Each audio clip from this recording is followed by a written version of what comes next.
오늘은 그 자녀 양육과 관련해서 말씀을 드리려고 합니다.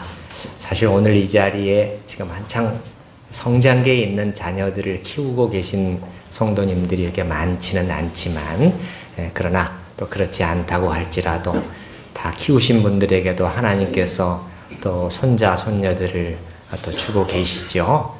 그들을 생각을 하면서 그들을 위해서 내가 어떻게 기도해야 될 것인가 생각하시고, 또 아직 결혼하지 않으신 분들도 계시는데 앞으로 미래의 엄마 아빠로서 또 생각을 하시면서 들으시면 도움이 될 것 같습니다.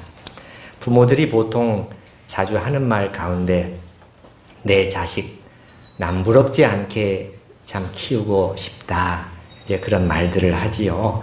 내가 정말 사랑하는 자식들이기 때문에 다른 집 아이들 못지않게 키워내고 싶은 바람이 모두에게 있게 마련입니다. 그래서 부모된 이들은 자녀를 향한 사랑이 크고 또 극진할수록 자기가 가지고 있는 가장 귀한 것, 가장 좋은 것을 주고 싶어 하게 마련이죠. 그런데 우리가 우리 자녀들에게 줄 수 있는 정말 좋은 것들이 있다면 어떤 것이 있을까 하고 생각을 해봤습니다. 여러분, 오늘 22장 6절 본문 말씀을 다시 한번 보시면요, 마땅히 행할 길을 아이에게 가르치라. 그렇게 되면 어떻게 된다고요? 늙어도 그것을 떠나지 아니하리라, 이렇게 돼 있네요. 이 말씀은 부모된 자들한테 주시는 말씀으로 보는 게 옳은 것 같아요. 마땅히 행할 길, 살아가야 할 도리를 가르쳐 주면 늙어서도 떠나지 않을 것이라는 거예요. 부모가 세상을 떠나도 부모는 한없이 자식과 같이 있을 수가 없는 것입니다. 언젠가는 떠나야 돼요. 그런 후에도 오래까지 그들이 나이가 들고 늙어서까지 부모로부터 배운 그 귀한 도리를 간직하면서 복된 인생을 살아갈 수 있게 된다는 것입니다. 이것만큼 귀한 유산이 있을까요? 그들이 죽을 때까지 가지고 갈 수 있는 유산이잖아요. 우리가 재물과 돈을 자녀들에게 물려줄 수 있지만요, 그것은 무상한 것입니다. 있다가도 없고 또 없다가도 있을 수 있는 거예요. 잠언 23장 5절에 보면 이런 말씀이 있어요. 정령이 재물은 스스로 날개를 내어 하늘을 나는 독수리처럼 날아가리라, 이런 말씀이 있습니다. 재물이라는 것은 뭐냐? 날개를 누가 붙여주지 않아도 스스로 독수리와 같은 날개를 만들어내는 재주가 있다는 거예요. 어느 날 갑자기 독수리가 저 푸른 창공으로 날아가 없어져 버리는 것처럼 재물이라는 것은 그렇게 될 수 있는 것이다 라는 것이죠. 우리가 물려준 재물은 한없이 있을 수 있는 것이 아니지만, 그러나 마땅히 행할 바른 길을 잘 가르쳐주면 평생 그들의 삶에 남아있게 된다는 것입니다. 우리나라에 보면은 이 사회적으로 이렇게 잘 되고 높은 위치에까지 올라가서 호사를 누리다가도 이렇게 그냥 큰 비리들이 드러나서 그냥 갑자기 몰락해버리고 사람들의 비난의 대상이 되는 일들이 적지가 않지요. 만약에 그분들이 성장해 가는 과정 속에서 단지 공부 잘하는 법, 좋은 대학 들어가는 법, 사시 무슨 합격하고 머리를 잘 굴려서 높은 자리로 올라가는 법, 재물을 많이 얻는 법만을 배우지 않고 오늘 잠언 말씀에 나오는 것처럼 마땅히 행할 길, 이 바르게 살아야 할 도리를 잘 자라면서 배우고 익혔다면 저렇게 되었을까? 보는 사람들로 하여금 눈살을 찌푸리게 하는, 이 머리를 젖게 하는 그런 안 좋은 모양을 보여주게 되었을까? 이런 생각을 해보게 되는 것이죠. 그래서 특히 한 인간으로서 아이의 생애에 가장 큰 영향을 미치게 되어 있는 부모들이, 이거는 학자들도 다 인정을 하는 것이죠. 부모의 영향이 평생 가는 거잖아요. 그 아이가 성장해 가는 과정 속에서 그들이 마땅히 행할 길을 보여주고 심어줄 수 있다면 이것이야말로 그 아이에게 물려줄 수 있는 가장 귀중한 유산이 되지 않겠는가 하는 것입니다. 그런데 우리가 늘 말하고 또 인정하는 것처럼 아이들은 늘 보는 것을 통해서 배우게 되어 있죠. 예를 들어서 부모들이 자꾸 뒷담화, 사람들이 안 보는 데서, 그분이 안 보이는 데서 다른 사람을 나쁘게 말하는 것을 계속해서 말하는 것을 아이가 보게 되면 무엇을 배우게 될까요? 아이는 이중적인 삶을 배우게 되는 것입니다. 피하기 어려운 것이죠. 그래서 아이들은 보고 자라게 되어 있는데 우리가 그들에게 보여주고 심어줄 수 있는 귀중한 삶의 유산으로 오늘은 3가지 정도를 생각해 보려고 합니다. 이것은 극히 일부입니다. 전부 다는 아니지만 첫 번째는 떳떳한 삶을, 두 번째는 함께하는 삶을, 세 번째는 세상을 이기는 삶을 우리가 물려줄 수 있다면 참 귀한 유산이 아니겠는가 생각을 해보는 것입니다. 물론 전제로 할 것은 이 셋 모두가 그리스도 안에서만, 예수 신앙 안에서만 진정으로 성취가 가능하다는 것은 말할 필요가 없겠죠. 그것을 전제로 하고요.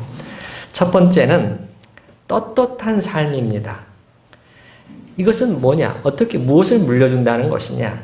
자녀들이 부모를 통해서 정직하고 양심적으로 사는 법을 어려서부터 보고 익히게 됨으로써 그들도 그렇게 살 수 있도록 하는 힘을 북돋워 주는 것을 말하는 것입니다. 요즘에도 가끔 종종 있을 수 있는 일입니다만은 저도 주차를 하다가 이렇게 실수를 하는 일들이 생기는데, 아주 오래전에 미국에서 가족여행을 한다고 집을 떠나서 멀리 버지니아 주까지 내려갔는데 한 음식점, 서브웨이로 제가 기억을 하는데, 그래서 그 음식을 먹고 그 다음에 주차를 빠져나오려고 하다가 후진을 하다가 이게 약간 이제 다른 차를 이렇게 긁는 일이 생겼어요. 가보니까 그 범퍼에 난 그냥 가벼운 스크래치 정도였어요. 그리고 그 차도 새 차거나 아주 고급 차는 아니었습니다. 근데 게다가 난감했던 것은 주인을 찾기가 매우 어려운 상황이었다는 것이에요. 요즘처럼 핸드폰이 일반화된 때가 아닙니다. 전화번호를 거기다 넣어둔 때가 아니에요. 전화번호도 물론 없거니와 거기가 공동 주차장이어서 여러 음식점들이 같이 쓰는 주차장이니 제가 음식점마다 찾아다니면서 소리를 질러야 되는 거예요. 주인을 찾으려면. 그래서 집 전화번호를 남긴다는 것도 그렇고, 지금 여행 중에 있는데 연락이 닿지도 않을 것이고, 잠시 고민을 하다가 할 수 없이 음식점들을 계속 돌면서 소리를 쳤습니다. 이러이러한 차의 주인 혹시 계신가요? 사실 좀 창피하기도 하고 또 영어도 잘 안 되는데 말이죠. 키도 조그만 동양인이 소리를 치니까 사람들이 다 음식을 먹다가 쳐다보잖아요. 결국 차 주인을 찾을 수 있었고요. 이제 그분도 제가 또 그런 것을 이해를 했는지 이렇게 합리적인 수리 비용을 제시를 해서 바로 지불하고 합의를 보았습니다. 사실 잠시 제 속에 갈등이 없지 않았어요. 그냥 가버릴까? 요즘처럼 블랙박스가 켜져 있는 것도 아니고 CCTV도 없습니다. 아무도 몰라요. 그런데 아마 저 혼자였으면 그렇게 할 수 있었을지도 모르겠어요. 그런데 8개의 눈동자가 저를 지켜보고 있더라고요. 그 중에서 6개는 어린아이들의 눈동자였습니다. 저희 아이 3명의. 지금 우리 아빠가 뭔가 실수를 했구나. 다 지금 알고 있거든요. 그래서 그걸 지켜보고 있는 것이죠. 물론 조심할 것은 우리가 단지 보이기 위해서 그렇게 해야 된다는 것은 아닙니다. 아이들은 놀랍도록 빠르게 부모가 보이기 위해서 저 행동을 하는 것인지 자연스럽게 배어있는 행동이 나타나는 것인지는 금방 알아차리고요. 보이기 위한 것에는 절대 영향을 받지 않기 때문이죠. 그래서 정직하고 양심적으로 사는 삶의 유산을 물려주자 하는 것인데요. 사실 이렇게 말씀드리면 우리 중에 그 누가 그래요, 나는 그렇게 살고 있습니다, 100% 저는 장담할 수 있습니다, 그렇게 말씀하실 분들이 누가 있겠어요? 저도 마찬가지입니다. 저도 정말 들여다보기 시작하면 자신이 없고요. 털면은 먼지가 많이 나올 겁니다. 그런데 이렇게 우리가 완벽하라는 것은 아니고 실수와 약함이 늘 있게 마련이고 또 가족들만큼 우리의 단점이 잘 노출되는 대상들이 어디 있겠어요. 그럼에도 불구하고 부모된 우리가 무언가 할 수 있는 일이 있다는 거예요. 그리고 우리가 이렇게 하는가 저렇게 하는가에 따라서 자녀들의 앞날에 큰 영향을 미칠 수 있는 요소가 있다는 거예요. 있다는 거예요. 그래서 자식들이 보기에 부모가 누가 보든지 안 보든지 간에 법과 규정을 지키고 양심에 따라 정직하게 살려고 노력하는 것을 보게 될 때 아이들은 무엇을 배우느냐? 떳떳한 삶을 배워나가게 되는 것입니다. 그것이 첫 번째 제가 말씀드리고자 하는 것이고요. 두 번째는 함께하는 삶의 유산입니다. 이것은 어려운 형편 가운데 있는 사람들을 돕고 서로 나누는 삶을 말합니다. 사실 이 지경에 이르게 되면 저도 정말 이 부분에는 자신이 없는 사람에 속하는데요. 미국에서 제가 공부를 하고 있을 때 같이 신학 공부를 하던 어느 목사님이 저에게 했던 말이 생각이 나네요. 자기 집 어린 막내 아이가 엄마가 부엌에서 열심히 무엇을 음식을 만들고 있는 것을 보다가 그냥 툭 던진 말이었는데 아빠한테는 예사롭게 들리지 않았다는 것이에요. 무슨 말이었느냐? 엄마, 힘들게 만들어서 왜 그렇게 다 줘버리는 거야? 이렇게 묻더라는 거예요. 그 엄마는, 사모님은 음식을 만들어서 부지런히 섬기는 그러한 은사가 있었던 분이었던 것 같아요. 자기도 왜 힘들지 않겠어요? 아이들 키우는데도 힘드는데요. 그런데도 남편이 목회를 하는 것도 아닌데 신학생들, 또 교역자들, 이웃에 아는 사람들, 집 근처에 사는 사람들, 다른 사모들, 그런 가정에 그런 음식으로 섬기는 그러한 것이었는데 그 아빠가 들었을 때 아이가 별 생각 없이 툭 그 말을 던졌지만 자기가 깨달은 것이 뭐냐면 아이들이 안 보고 있는 줄 알았는데, 모르는 줄 알았는데 엄마가 이렇게 하는 것을 다 보고 있었구나 하는 것을 깨달았다는 것이에요. 늘 자기 엄마가 때로는 힘들어서 음식을 정성껏 만들어서, 근데 그것을 아까워하지 않고 다 자꾸만 나눠주는 것을 보고 자란 것이죠. 그 아이는 제가 생각할 때는 그래요. 참으로 좋은 것을 보고 자라겠구나. 어쨌든 아이들은 보고 있는 것이죠. 그 주는 나의 피난처라고 하는 그 유명한 책을 쓴 코리 텐붐 자매의 얘기를, 그 여사의 얘기를 여러분들은 알고 계실 것입니다.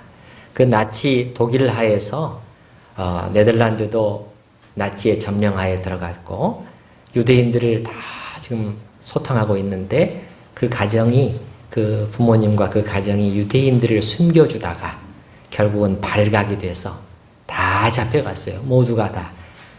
안내 일기에 나오는 똑같은 스토리, 비슷한 스토리입니다. 전 가족이 수용소에 들어갔는데 그 속에 들어가서도 참 놀라운 일들이 생깁니다.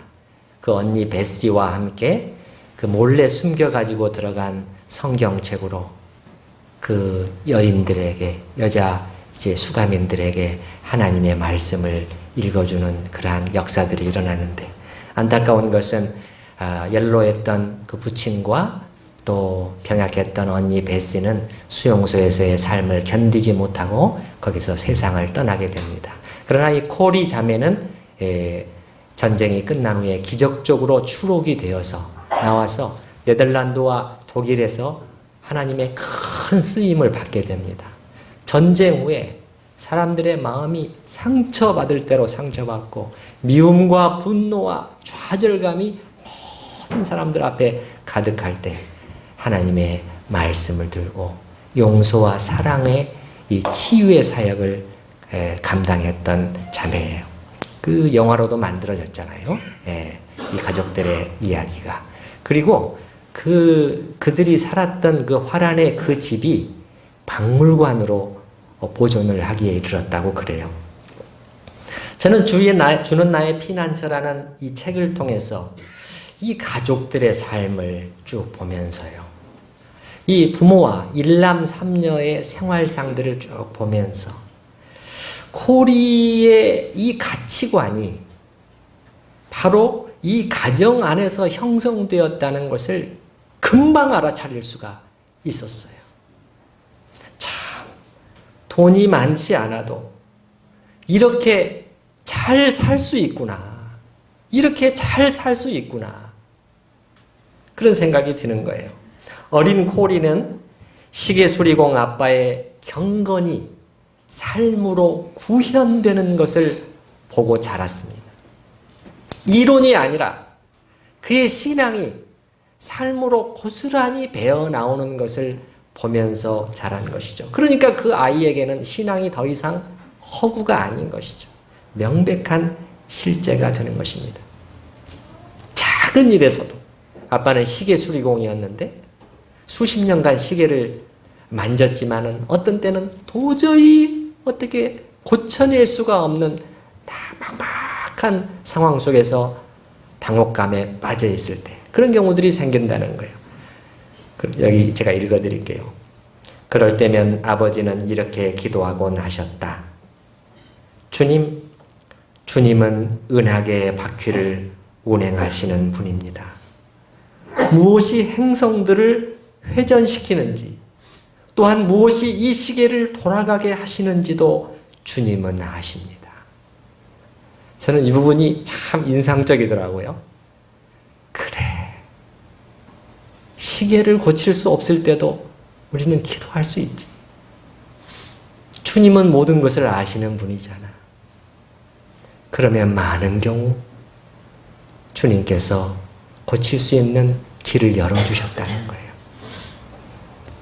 주는 나의 피난처라고 하는 The Hiding Place라고 하는 이 책의 제목도 사실은 어디서 온 것이냐? 온 가족들이 아버지와 함께 가정 예배를 드리면서 읽었던 시편의 한 구절에서 따온 것이었죠. 그리고 엄마는 그 넉넉하지 못한 살림에도 불구하고 늘 가난한 사람들을 위해서 무엇을 하는 것을 코리는 보고 자랐어요. 이렇게 기록하고 있습니다. 엄마는 늘 세상에서 잊혀진 노인들과 창백한 얼굴의 젊은 엄마들을 위해 영양 만점의 수프와 죽을 끓이셨다. 그리고 갖다 주는 거예요. 세상에서 잊혀진 노인들, 이것은 사람들의 관심의 대상에서 벗어나 있는 분들을 말하는 것이죠. 또 창백한 얼굴의 젊은 엄마들, 먹을 것이 부족한 젊은 가정들을 말하는 것입니다. 때로는 그 가정에서 아이가 죽어나가기도 하고, 그럼 거기 가서 또 보살피고요. 지난주에 구제연금 봉투를 따로 만들었다고 했습니다마는 가난한 자들을 불쌍히 여기는 것은 여호와께 꾸이는 것이니라. 하나님께 빌려드리는 것이다. 그렇게 하나님이 말씀하시잖아요. 그래서 그들을 위해서 영양 만점의 수프와 죽을 끓였다는 거야. 뭘 갖다 줄 만한 것은 없으니까 이거라도 만들어서 삼킨다는 것이죠. 부모들이 이렇게 도우며 나누는 모습을 보게 되면 아이들은 함께 하는 삶이 무엇인지를 가장 자연스럽게 배우게 되고 넓은 사람, 따뜻한 사람이 되는 것이고요. 제가 볼 때는 그래요. 자기의 부모들도 자랑스럽게 여기게 될 것입니다. 반대로 부모가 나, 우리 식구, 우리 가정 이렇게만 하게 되면은 아이는 이 중요한 교훈 말이죠. 함께하는 삶을 전혀 배우지 못할 뿐만 아니라 부모로부터 계속 받아 누리면서도 부모들을 오히려 판단하고 있을 수도 있어요. 그리고 아이는 어떻게 되겠어요? 이기적인 아이로 자라가게 되는 것이죠. 혼자만 아는. 나중에는 누구도 몰라봐요. 부모도 몰라보는 것이죠. 가족들도 몰라보는 것이죠. 그래서 두 번째로 자녀에게 물려줄 수 있는 삶의 유산은 함께하는, 나누는 삶의 유산을 물려줄 수 있다면 참 귀한 유산이 될 수 있겠다는 것입니다. 세 번째는 세상을 이기는 삶입니다. 세상을 이기는 삶. 여러분, 성경에 보게 되면 그리스도인은 세상을 본받고 그 흐름에 따라가는 사람들로 묘사되어 있지 않고 세상을 이기는 사람들로 묘사되고 있어요. 로마서 12장 2절에도 보면 너희는 이 세대를 본받지 말고, 이 세대를 본받지 말라는 것이 성경의 가르침인데요. 부모들이 이 세대를 본받지 아니하고 세상을 이기는 삶을 자녀에게 보여줄 수 있다면 얼마나 좋을까? 그렇다면 자녀들 속에는 무슨 힘이 생기게 되겠어요? 그들 속에도 세상을 이기는 힘이 심어지게 되는 것이죠. 참으로 귀한 유산이라고 저는 믿습니다. 사실 예를 들어서 우리의 돈과 관련하여 한번 생각을 해보십시다. 우리 각자가 여기 앉아 계시는 분들도 경제적인 형편들이 다 다르시죠. 조금 넉넉하고 여유가 있는 분들도 계시지만 또 지금 현재까지도 많이 쪼들리는 분들도 계셔요. 우리 교회 안에도. 또 여유 있게 살았던 분들도 언제든 어렵게 될 수가 있는 것이고요. 그런데 저는 이렇게 생각해요. 우리 집에 돈이 많지 않다, 적다, 부자가 아니고 우리 집은 가난하다고 하는 것을 자녀들이 아는 그 자체는 별로 문제가 안 된다고 저는 생각을 해요. 여러분들은 그렇게 생각하실 수 있지만 저는 그렇게 생각하지 않아요. 관점이 좀 차이가 있을 수 있죠. 그렇다고 아이들에게 일부러 쪼들리는 모양을 자꾸 보이려고 할 필요는 없겠지만요. 그래도 아이들은 금방 알아차리게 되니까요. 어쨌든 가정의 어려운 형편을 굳이 감추려고만 할 필요는 없어요. 우리 부모가 돈이 많지 않다는 것을 아는 자체가 그들의 성장과 교육에 저는 마이너스가 된다고 생각하지는 않아요. 그런데 이거는 마이너스가 돼요. 큰 마이너스가. 뭐냐? 우리가 넉넉하지 못하고 결핍되어 있다는 이 사실 때문에 경제적으로 우리 가족은 불행하다, 행복하지 못하다, 그런 인상을 아이들에게 주면 이것은 아이들의 교육에 대단히 잘못된 영향을 미칠 수가 있는 것입니다. 그래서 우리가 표현도 조심해야 되는데요. 아이들이 무엇을 해달라, 또 무엇을 달라 요구를 해오거나 또 집안에 필요가 있을 경우에 그것을 못하게 되는 이유가 늘 돈이 없어서 이렇게 귀결되는 것은 굉장히 조심할 필요가 있어요. 특히 엄마들, 이런 분들 별로 안 계시리라고 믿습니다만은 아이들에게 혹시라도 네 아빠가 돈을 많이 벌어오지 못해서, 이거 최악의 교육입니다. 최악의 교육이에요. 최악의 케이스입니다. 진짜입니다. 절대 엄마들 그런 말씀 입 근처에도 내셔도 안 됩니다. 그러면 아이들의 마음속에는 이런 도식이 성립되지 않겠어요? 아, 돈이 없기 때문에 이것을 못하는구나. 돈만 있었으면 할 수 있을 텐데, 돈만 있으면. 그러면 아이들의 마음속에는 돈만 있으면 무엇이든 할 수 있고, 돈이 없으면 아무것도 못하는구나. 그러한 원리가 딱 바뀌어 들어가게 되는 거예요. 어렸을 때부터. 이미 10대에서부터 말이죠. 이 속에 여러분, 하나님이 끼어드실 여지가 지금 어디 있습니까? 이런 부부에, 이런 가정에 말이죠. 하나님은 우리의 필요를 따라 채워주시는 우리의 아버지가 되신다. 그리고 기도할 때 기도 응답의 기대는 지금 어디 있습니까? 하나님께서 그것을 우리에게 주시지 않았다면 우리에게 필요하지 않아서였겠지 라고 하는 순종과 자족의 자세는 어디에 있습니까? 이 가정 안에. 부모가 반대로 이런 모습을 보여줄 수 있다면 얼마나 좋을까요?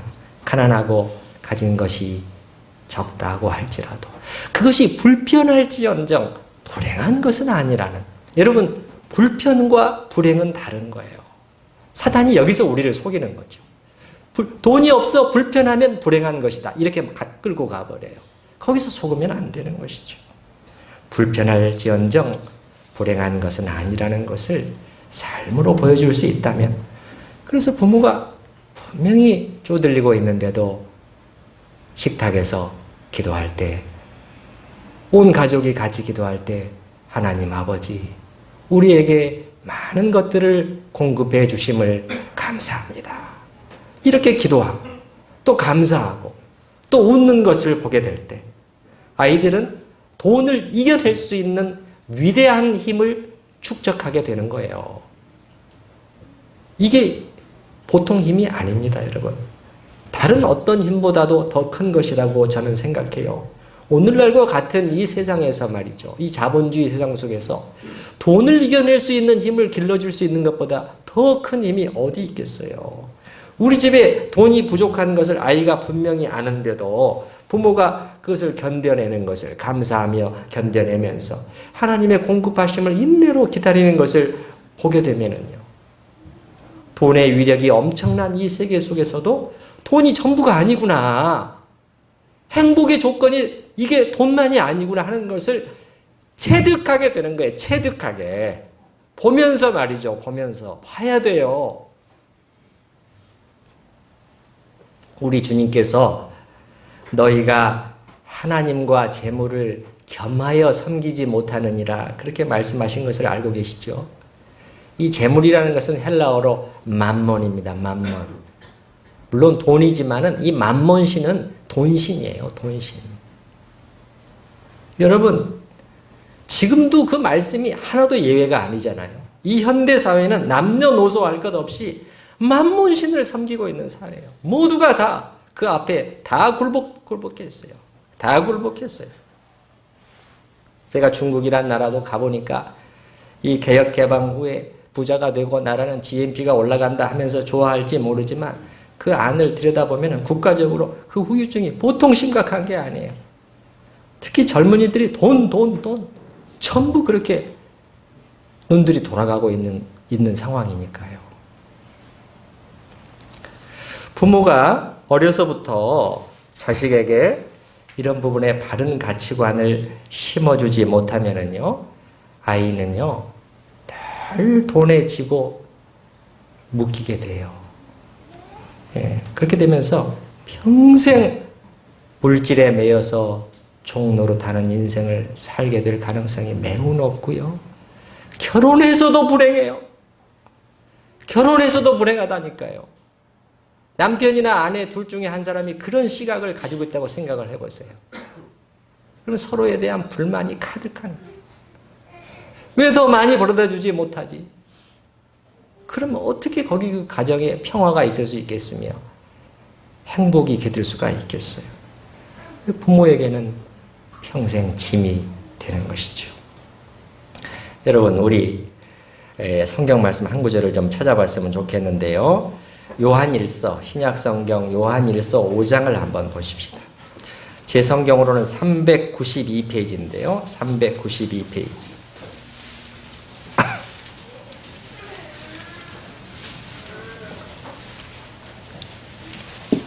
요한일서 5장 4절 말씀입니다. 요한일서 5장 4절 말씀. 5장 4절 말씀 우리 한 목소리로 같이 읽어보십시다. 무릇 하나님께로부터 난 자마다 세상을 이기느니라. 세상을 이기는 승리는 이것이니 우리의 믿음이니라. 하나님께로부터 태어난 우리죠. 성령으로 말미암아 거듭난 우리는 세상을 어떻게 한다고요? 이기는 자라고 말하고 있잖아요. 또 세상을 이기는 승리는 이것이니, 여기서 두 가지를 말하고 있는 것이죠. 우리는 세상을 이기는 사람들이라는 거예요. 본받는 사람들이 아니고요. 두 번째는 무엇으로 이긴다고요? 믿음으로 이긴다는 거예요. 그리스도인은 세상의 흐름을 그대로 따라가는 사람들이 아니라 죄로 오염된 이 세상을 믿음으로 이겨내게끔 되어 있는 사람들이에요. 그게 우리 주님의 부르심이에요. 그렇게 살아내라는 거예요. 살아내라는 것이. 이게 우리의 승리라는 것이죠. 우리의 승리가 다른 데 있는 것이 아닙니다. 사실 안타까운 것은 죄에 미친 세상이 난리를 치면서 쫓아가고 있는 그것들을 크리스찬 신자들도 같이 그냥 따라가고 쫓아가고 있는 것을 보면은 참 슬픈 일입니다. 그렇게 하지 않아도 살아낼 수 있다는 것을 우리가 보여줘야 되는데, 그것이 주님의 부르심인데, 여러분, 제가 한 가지 말씀을 드릴게요. 신앙이라는 것은 무엇인가? 신앙이라는 것은 삶의 한가운데에서 신앙적인 판단을 할 수 있느냐? 그게 거기서 판가름이 납니다. 여러분이 삶의 자리 속에서를 말씀을 드리는 거예요. 이 예배를 마치고 교회 문을 나서서 다시 이제 여러분이 월요일 날부터 삶의 자리들로 들어가게 되잖아요. 그곳에서 신앙적인 판단과 결정을 해내실 수 있다면 여러분은 매우 좋은 신앙인이에요. 그러나 열심히 예배드리고 헌금도 드리고 봉사도 하고 있지만은, 그러나 정작 어떤 결정을 내려야 될 때는 전혀 신앙이 작동하지 않는다는 것은 무슨 말이냐면 하나님이 살아계시다고 하는 그 요소가 결정 속에서 빠지게 된다는 거예요. 그렇게 열심히 예배를 드리는데 어떻게 그 요소가 통째로 빠져버리죠? 나이 드신 분들만이 아니에요. 젊은이들도 똑같습니다. 젊은이들도 마찬가지예요. 그 결정하고 판단하고 생각하고 진행하는데 하나님은 통째로 빠져 있어요. 이거는 많이 미숙한 신앙이 되는 것이죠. 세상을 이기는 삶에 대해서 저는 말씀을 드리고 있습니다. 세상을 이김은 이것이니 우리의 믿음이니라. 세상을 살면서 그 속에서 우리는 믿음으로 세상을 이겨내도록 부르심을 받은 자들인데, 자, 지금 이 나라의 교육 실태를 한번 생각해 보십시다. 저는 참 이 나라의 아이들과 학생들을 생각하면 너무너무 안 되어 보여요. 제가 외국에 살다 와서 더 비교가 돼서 그러는지 모르겠습니다만, 정말 이런 교육 환경 속에서 아이들이 정상적으로 커갈 수가 있을까? 매우 부정적입니다. 매우 부정적이에요. 이 끝없는 경쟁 지향적인 교육 구조 속에서 아이들도 그렇지만 부모들이 애가 타지요. 애가 타요. 어느 학원에 보내야 될 텐데, 누구한테 과외를 시켜야 되는 거 아니냐. 영어에 뒤처지지 않으려면 또 어떻게 해야 되지. 그래서 한동안 조기 유학이다. 또 기록이 아빠다. 아이, 기록이 아빠. 듣기만 해도 처량한 단어예요. 아니, 참 너무너무 마음 아픈 것이죠. 근데 안타까운 것은 이런 와중에 그리스도인들 된 부모들도 이겨내지를 못하고요. 자꾸 마음이 흔들리고 갈대처럼 요동을 치는 거예요. 그 대열에 끼지 못하면 불안한 것이죠. 슬그머니 그 대열에 그냥 합류해 버리곤 해요. 그러면서 이제 스스로 자위를 하는 것이죠. 에이, 다들 이렇게 하고 있는데 뭐 나만 유난 뜨는 것은 아니잖아. 나만 유난 뜨는 것은 아니잖아. 근데 이제 그렇게 하다 보면은 어떻게 되는 거예요? 이게 아이가 자기 수준대로 따라와 줍니까? 그런 경우는 0.0001%도 안 돼요. 너무너무 못 미치죠. 그럼 그냥 계속 또 이렇게 푸시를 하게 되는 거죠. 여러분, 아까 장로님도 기도 중에 인용을 하셨습니다만은 신약 성경에 부모가 자녀를 어떻게 가르칠 것인가를 말하는 두 구절이 나오는데 두 구절 모두에서 뭐라고 우리한테 말하냐면 너희 자녀를 노엽게 하지 말라 이렇게 말씀하고 계신단 말이죠. 노엽게 하지 말라. 왜 이런 말씀을 주셨을까요? 예를 들면 에베소서 6장 4절에 보면 너희 자녀를 노엽게 하지 말고 오직 주의 교훈과 훈계로 양육하라. 이런 명령이 주어지고 있고요. 골로새서 3장 21절에도 너희 자녀를 노엽게 하지 말지니 낙심할까 합니다. 노여워한다는 것이 무엇이며 왜 아이가 이렇게 되는 것이죠? 부모로 인해서 그렇게 된다는 거예요. 부모로 인해서. 많은 부모들이 자식을 위해서 이렇게 한다고 하지만은 사실은 많은 경우 그 속에 자기 욕심이 투영되어 있을 경우가 참 많아요. 자식이 잘 되게 하겠다는 그 뒤에는 부모의 뜻을 이루어 보고자 하는 어떤 동기가 감춰져 있는 경우가 적지 않단 말이에요. 자식이 잘 돼서 나도 좀 자랑 좀 하고 싶은 그런 것들이 있단 말이에요. 근데 너는 왜 이렇게 못하고 있는 거야? 왜 이렇게 엄마를 창피하게 만들고 있는 거야? 뭐가 창피합니까, 여러분? 이 창피하는 자체가 크게 잘못된 것이에요. 비성경적인 관점이죠, 완전히. 그래서 자기 양에 안 차면 계속 밀어붙이게 되고 아이는 힘들어지게 되는 것이죠. 때로는 짜증을 부리게 되고 폭언이 나오게 되고 자기의 감정이 그대로 표현되게 되는 거예요, 부모에.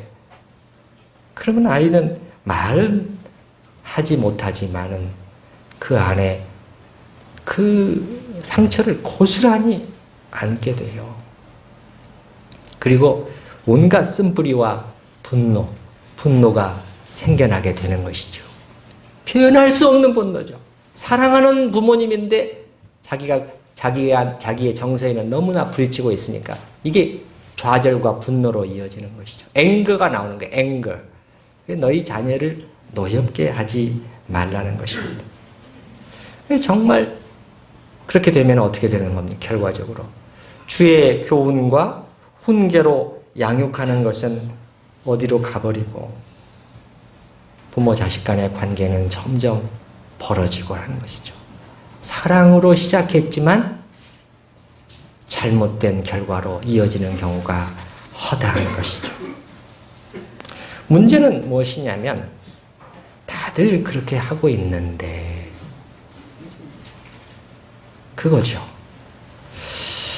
다들 그렇게 하고 있으니까 우리도 그렇게 해야 되는 것인지 그렇게 하지 않아도 된다는 것을 우리의 삶으로 보여줄 수는 없는 것인지 세상을 이긴다는 것은 그러면 도대체 거기 어디 있는 것인지 아이들 어려서부터 너무 닥달하지 않고 새벽부터 밤늦게까지 밖으로 돌리지 않고 성적 조금 떨어진다고 해서 그렇게 난리치지 않고 다른 사람들이 이거 해야 한다 저거 해야 한다 그렇게 한다고 할지라도 내 속에서도 물론 걱정도 생기고 조바심도 일어나고 아이가 저렇게 하다가 어떻게 되려나 그렇게 하지만 그런 조바심을 살가만히 누르고 또 주님께 기도하고 아이가 자연스럽게 관심과 열정을 보이는 때가 오기를 인내로 기다려주는 부모들이 필요한 것이죠.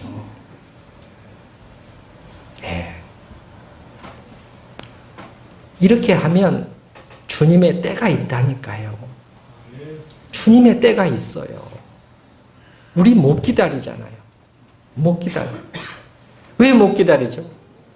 내가 애를 키운다고 생각을 하니까 그래요.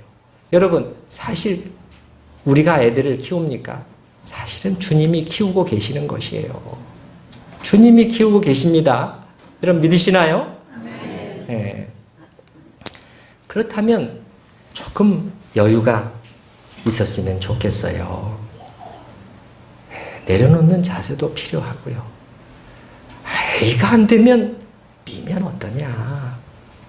그게 뭐 대학이든지 뭐 직장이든지 무엇이든지요. B가 안 되면 C면은 또 어떻고? 저 아이의 일생을 하나님께서 책임지고 계시는데 이런 여유와 배짱이죠, 사실은. 배짱이라고까지 저는 표현을 합니다. 이 여유와 배짱은 어디서 나올 수 있는 것인가? 믿음에서 나오는 것이죠. 믿음에서. 참 우리 믿음의 선진들은요, 세상을 이기는 믿음으로 살아서 성경에 보면 히브리서 11장에 보면 세상이 감당할 수 없었다고 그렇게까지 표현한다니까요. 히브리서 11장에 믿음의 사람들을 나열한 후에 말하기를 이런 사람들은 세상이 감당치 못하도다. 세상에 그냥 완전히 부복하여 엎드리는 삶이 아니라 이겨내는 삶을 살기 때문에 감당을 못했다는 거예요. 그 프랑스에 종교개혁이 일어나서 그 종교개혁을 마무리 지으면서 낭뜨칙령이라는 것이 1598년에 그 앙리 4세에 의해서 발표가 되었는데 이것은 뭐냐면 카톨릭 국가에 지금 종교개혁이 일어나서 개신교도들이 일어나게 된 거예요. 우리는 이 형식, 이 잘못된 것들을 치우고 정말 하나님의 말씀에 따라 예배드리고 신앙생활하고 그렇게 하고 싶다고 일어난 것이 프랑스의 위구노들이었어요. 개신교도들을 위구노라고 불렀어요. 근데 낭뜨칙령이라는 건 뭐냐? 이제 이들한테도 어느 정도의 종교의 자유, 신앙의 자유를 허용하겠다고 선언하는 것이 낭뜨칙령이었어요. 근데 그 중에 한 조문을 읽어가면서 제가 놀랬어요. 그 조문을 읽어드려 볼게요. 제4항. 위구노는 이제부터 자녀들을 초중고등학교의 자유로 보낼 수 있으며 위구노의 자녀들에게도 대학 입학이 허용된다. 이게 무슨 뜻일까요? 그동안에는 어쨌다는 것입니까? 그동안에는 안 됐다는 거예요. 무슨 말입니까? 그 부모들이 성경에 따라 우리는 신앙생활을 할 수 있다면 자녀들의 교육까지도 희생을 하면서 세상을 이기는 삶을 살아냈다는 거예요. 그러니까 그 시대에 참 기라성 같은 하나님의 사람들이 나타나게 되잖아요. 사실은. 청교도 시대를 보게 되면 이 시대는 여러분 20세기, 21세기는 정말 인물이 나지 않는 시대입니다. 기독교에도. 청교도 시대에 보면은 그 한 100년 어간에 기라성 같은 하나님의 사람들이 출현해요. 그 가정에, 그 부모들의 교육에 무관하지 않다고 생각을 하는 것입니다. 이제 세 번째 주제를 마무리하겠습니다. 아이들이 너무 커버리기 전에 아직 부모의 영향 가운데 있을 때 진정으로 심어줘야 될 가치관이 무엇일까? 우리가 고민해야 되는 것이 오히려 그것이 아닌가 싶습니다. 그러면서 세상을 이기는 힘, 세상을 이기는 힘. 아니면은 평생 종노릇하게 되니까요. 세상을 이겨내는 힘을 물려줄 수 있다면 이것이야말로 참 귀한 유산, 커다란 유산이 아니겠는가 생각을 해보는 것입니다. 자, 이제 우리 같이 한번 기도하는 시간을 함께 좀 갖도록 하십시다. 기도하실 때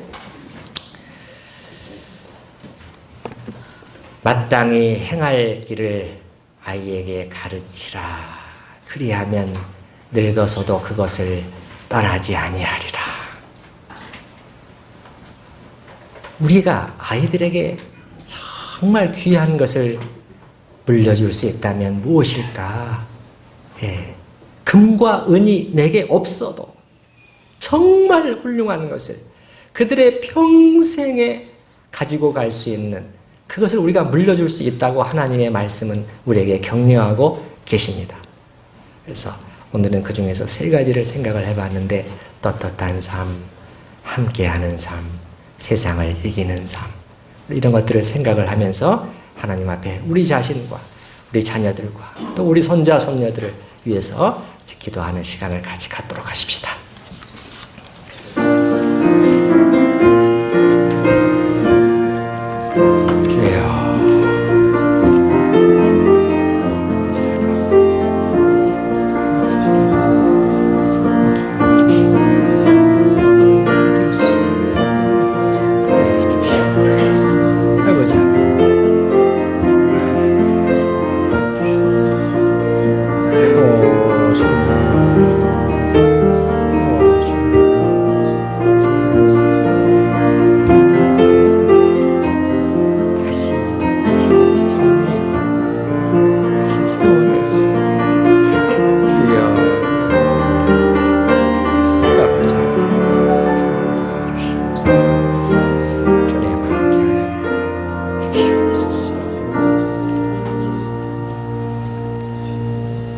하나님 아버지, 오늘 말씀을 들었사오니 주여, 그동안에 우리의 이 생각들, 이 가치관들, 우리의 자녀나 또 손자들을 어떤 방향으로 이끌 것인가 하는 이 부분에 있어서 하나님의 말씀에 비추어서 다시 정리해 보기를 원합니다. 주님, 모든 것을 다시 흐트러뜨리고 말씀을 따라 다시 세워내기를 원합니다. 아버지 하나님, 참으로 주께서 주신 귀한 선물이온데 우리의 영향을 받으면서 자라가도록 주신 선물이온데 그들의 인생에 가장 귀한 유산을 물려주는 저희 부모 또 할아버지 할머니가 될 수 있도록 은혜 가운데 붙들어 주시옵소서. 예수님의 이름으로 기도드리옵나이다. 아멘. 찬송가를 바꾸어서 579장 어머니의 넓은 사랑, 아까 부르신 그 찬송으로 같이 부르도록 하십시다.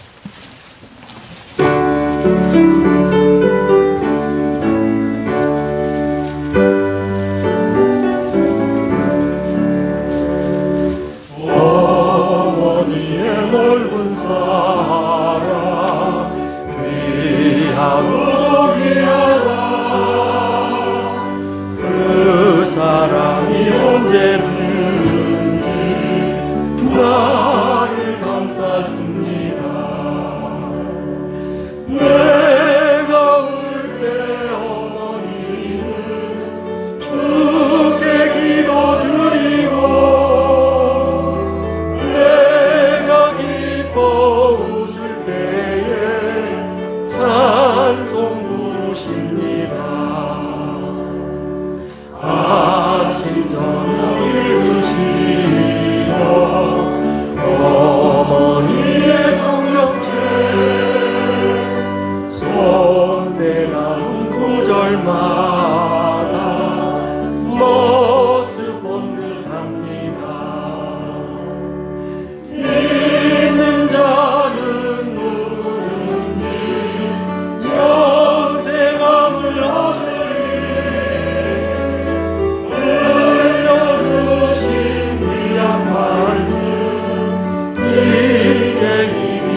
살리라.